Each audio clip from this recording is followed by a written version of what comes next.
Chapter 6 Incarnations. The palace was in turmoil because Shikhandi had returned. My maids gathered in corners and corridors, whispering fervently, but they scattered like sparrows when I approached them. Dri was shut up in council with our father, so I had no way of asking him. And Dhaima, when she finally appeared, wringing her hands, was so distraught that I could hardly get any sense out of her. But who is Shikhandi, and why is everyone so afraid of her? She I don't know how to say it, your royal father's eldest daughter, and she did something terrible and King Drupad sent her away. Now she has returned. They say for the last 12 years she has been in a forest somewhere, performing the strictest austerities, eating only leaves of the holy bale tree, standing neck deep in freezing water all winter, that kind of thing. So that now she has been turned into a great and dangerous warrior. I was intrigued by this sister whose existence had been hidden so successfully. What else, I would wonder later, had they been keeping from me? I'd never met a woman who was a dangerous warrior. I'd like to see her, I said. Well, I guess that's a good thing, Dhaima muttered, because Shikhandi wants to see you, too. This afternoon, in fact. Only she isn't really a woman anymore. Do you mean she no longer behaves like one? I asked. Dhaima had a lengthy compendium of rules as to how women should behave. For years she had tried to din them into my head. Already I felt sympathy for the unknown Shikhandi. But Dhaima sped off, with more hand-wringing to ensure that the noon meal befitted the dignity of a great and dangerous warrior. She paused only to inform me that Dri, who usually ate with me, would not be here because Shikhandi had expressed a desire to speak with me alone. I waited with some excitement to view my sudden found sister. I wondered what she looked like. Was her body hard and muscular, her arms scarred from weapons? Or was it her heart that changed so that it no longer shook at the thought of killing? How had she survived in the forest? For she must have been just a girl when she left. What terrible crime could she have committed for our father to banish her at that tender age? And why did she want to speak with me alone? Perhaps, finally, I'd have in her what I'd so longed for, a friend with whom to whisper and laugh about silly things, to exchange ornaments and confidences, to tell my secrets, even that of the spirit's prophecy, which I held inside me like a dark, jagged rock. Shikhandi walked with a panther grace, light and assured on the balls of his feet. Yes, his. What I'd interpreted as Dhaima's expression of disapproval was the literal truth. Shikhandi, who was born a woman, was now a man. Clearly, he wished there to be no misunderstanding about this. He was clothed only in a white cotton dhoti, his wiry upper body bare, his nipples flat and burnished as copper coins. He carried a bow which he leaned against the wall before approaching me. His cheekbones were like knives. His almond-shaped eyes gave him a foreignness that was not unattractive. Around his neck hung a garland of white lotuses. Silently, he put out his hands to touch my cheeks. I hesitated. He was a stranger, after all, but then I allowed it. His fingers were slim like a woman's and calloused from stringing a bow. A shiver went through me as they grazed my face. I noticed that we were the same height, and somehow this consoled me for the loss of the sister he was supposed to be. He smiled past the shadows in his almond eyes. He stood on tiptoe to kiss my forehead. "Little sister," he said, "I thank you from the depth of my soul for what you'll do for me." Shikhandi stayed with me for a day and a night, and in that time he told me his story. He said, "Have you heard the fable of the donkey that wrapped himself in a lion's den so that the other animals would fear him? Or of the wolf that hid under sheepskin so he could mingle undetected with his prey?" I feel like both sometimes, a fake or a hidden menace. No, I didn't pray to the gods to be changed. I had lost faith in them a lifetime ago. This time I invoked a yaksha. He appeared in the sky with his burning demon sword. When he heard what I wanted, he laughed and plunged it into me. The pain was unbearable.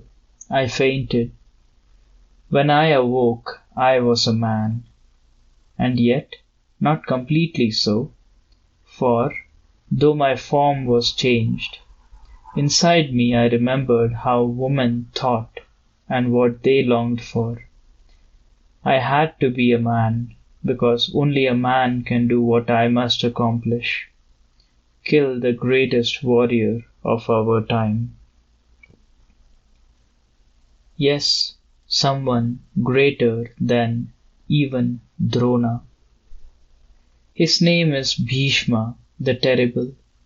He is guardian of Hastinapur and granduncle to the prince Arjun, who defeated our father, and Drona's friend. Tangled indeed is the web of this world. This garland? You have noticed it doesn't fade? I have worn it for 12 years now. I was 6 when I found it hanging on the palace gate and placed it around my neck. Our father cried, "What have you done, you foolish, unlucky girl?" But I hadn't taken it in childish fancy, as he supposed, and nothing he did would make me put it back.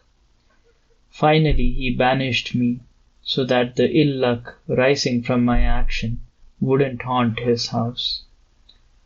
Oh, he and I are father and child indeed. We both live for vengeance. When I wore the garland, my previous life, which I had remembered only in glimpses, fell upon me like a flood. First I remembered my death upon a pyre, flesh melting, eyelids burnt away, the skull bursting, and, through it all, my impatience to be gone. Because without death there is no rebirth, and without rebirth I could not kill Bhishma. The god Shiva himself had promised me that in my next life I would kill him who no man had defeated before. My name? In that body I was Amba, the princess of Kasi, the rejected one. Very well, the story from the beginning then. We three sisters, princesses of Kasi, were to marry. My father arranged a swayamvar, inviting all the kings of the land, so that we could choose our husbands. I already knew the man I wanted, King Salva, who had wooed me for a year. The garland for Salva was in my hands when Bhishma descended on us like a plague. He forced the three of us onto his chariot and took us, terrified, to Hastinapur, to marry us to his younger brother. When I'd recovered wits and breath, I told him, I love Salva. I can't marry your brother. The brother said, a woman who has embraced another in her heart is not chaste. I do not wish to marry her. Bhishma said, very well, I will send you back to Salva. But when I went to him, Salva said, Bhishma has taken you by the hand. You've been contaminated by his touch. You belong to him now. I said, if someone grasps my hand against my will, how does that make me his? I said, I am the only one who decides to whom I belong.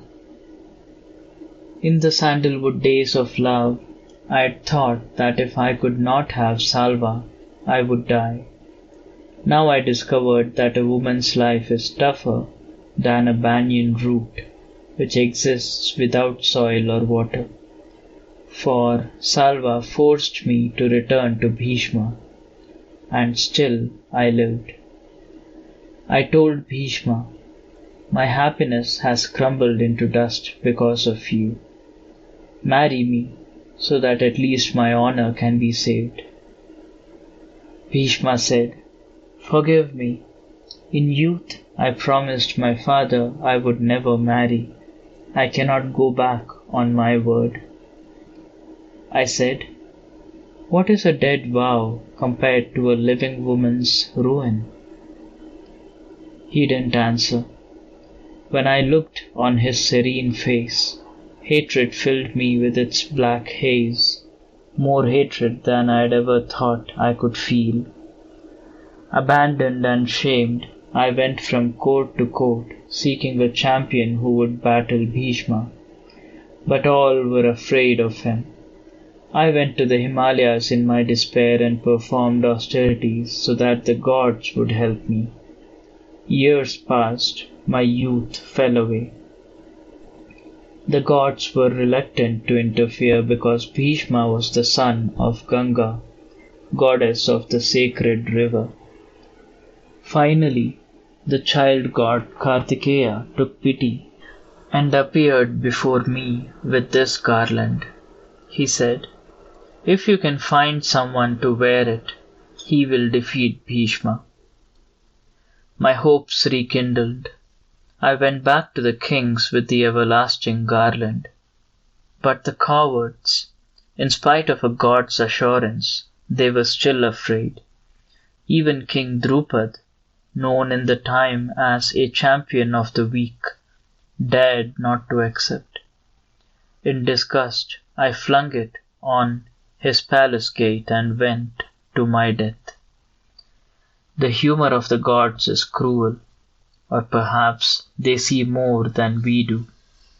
I was reborn as Drupad's daughter.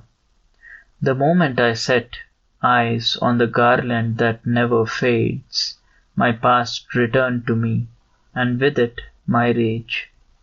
I took the garland for myself, determined to do on my own what no man dared do for me. Remember that, little sister. Wait for a man to avenge your honor, and you'll wait forever. Later I asked Krishna what Shikhandi said about his past life. Was it really true? Krishna shrugged. He believes it to be so. Isn't that what the truth is? The force of a person's believing seeps into those around him, into the very earth and air and water, until there's nothing else.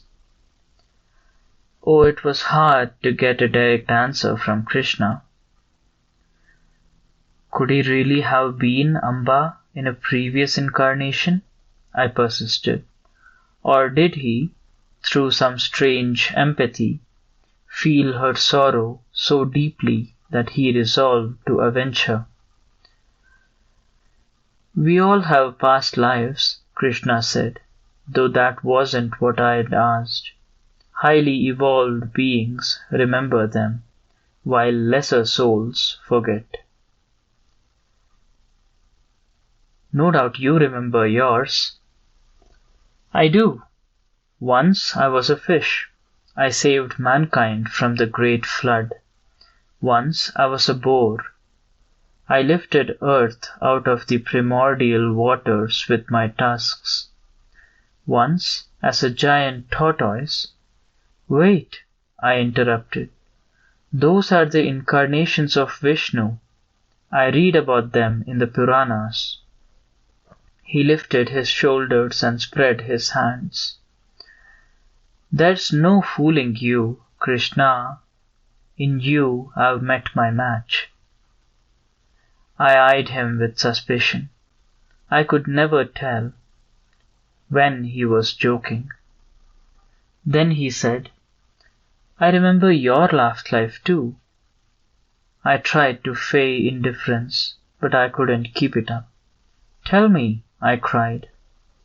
You were just as impatient then. In meditation, you invoked Shiva. He came and stood in front of you, silent and blue as moonlight. You asked for a wish to be granted. He smiled. You asked for it again and again.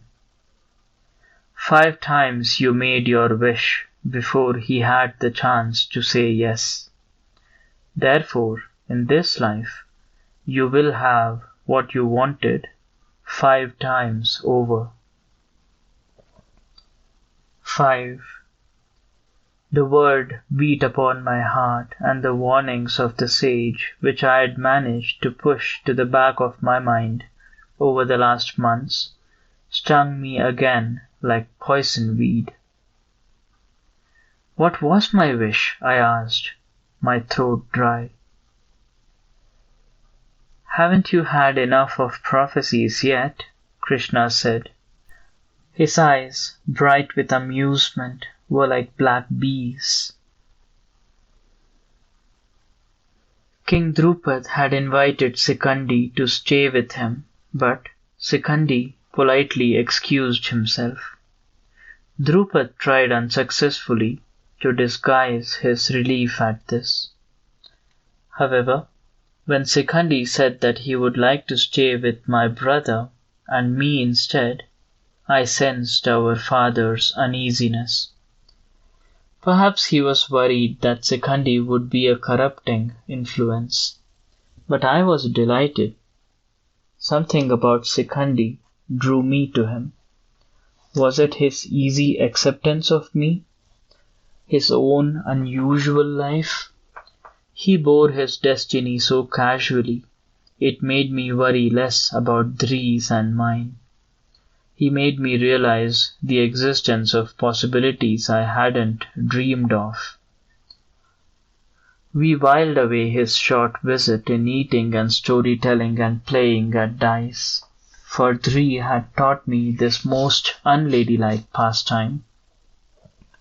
We laughed a great deal, often at the littlest things. I composed poems and riddles to entertain my brothers, and watched as they practiced with swords. Dhri bested Shikhandi easily, then asked with concern, How are you going to defeat Bhishma? You don't have to defeat him, Shikhandi said. I just have to kill him.